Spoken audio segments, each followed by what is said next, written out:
staff and students. Old students like వచ్చాను. లాస్ట్లో కూర్చున్న వాడు అలగా చేయదండి.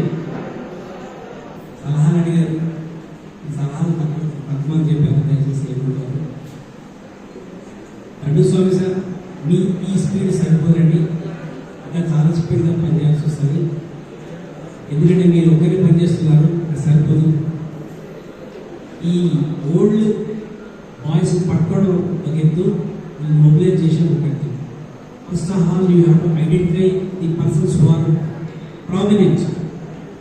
ఈ కాలేజీలో చదివి వెళ్ళిపోయిన వాళ్ళెవరు కూడా ఖాళీ కూడా మంచి పొజిషన్ సెట్ అవుతారు. అయినో వాళ్ళని పట్టుకోవాలి. ఫస్ట్ మనం ఐడెంటిఫై చేయాలి, పట్టుకోవాలి, మొబిలైజ్ చేయాలి. చేస్తేనే కానీ డబ్బులు రాదు.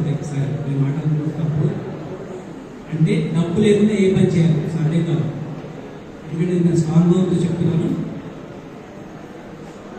మొన్నటిసారికి ఎలిమినేట్ బ్యాచ్లో మీటింగ్ అయిందంట, బాగా అయిందంట. అయిన తర్వాత మనం కాలేజ్కి ఏం చేద్దాము అని అంటే అప్పటి ప్రిన్సిపల్ రామన్ సార్ ఏమన్నారంటే, సార్ ఇక్కడ సైకిల్ షెడ్ ఉంది, బాగాలేదు, ఇక్కడ వేస్తే బాగుంటుంది అంతే.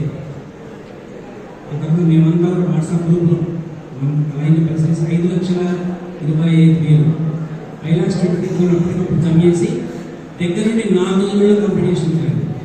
సో ఆ విధంగా ఏంటంటే అనుకోవాలి. ఫస్ట్ అనుకోని డబ్బులు షెడ్ డౌన్ చేసుకోవాలి, అక్కడ పెడితేనే సాధ్యమైంది. అంచేత Dandu Swami sir further requested to mobilise the people, identify the people and ఇంకొక పెద్ద చార్ట్ లాగా చేసుకొని ప్లాన్ లాగా చేసుకొని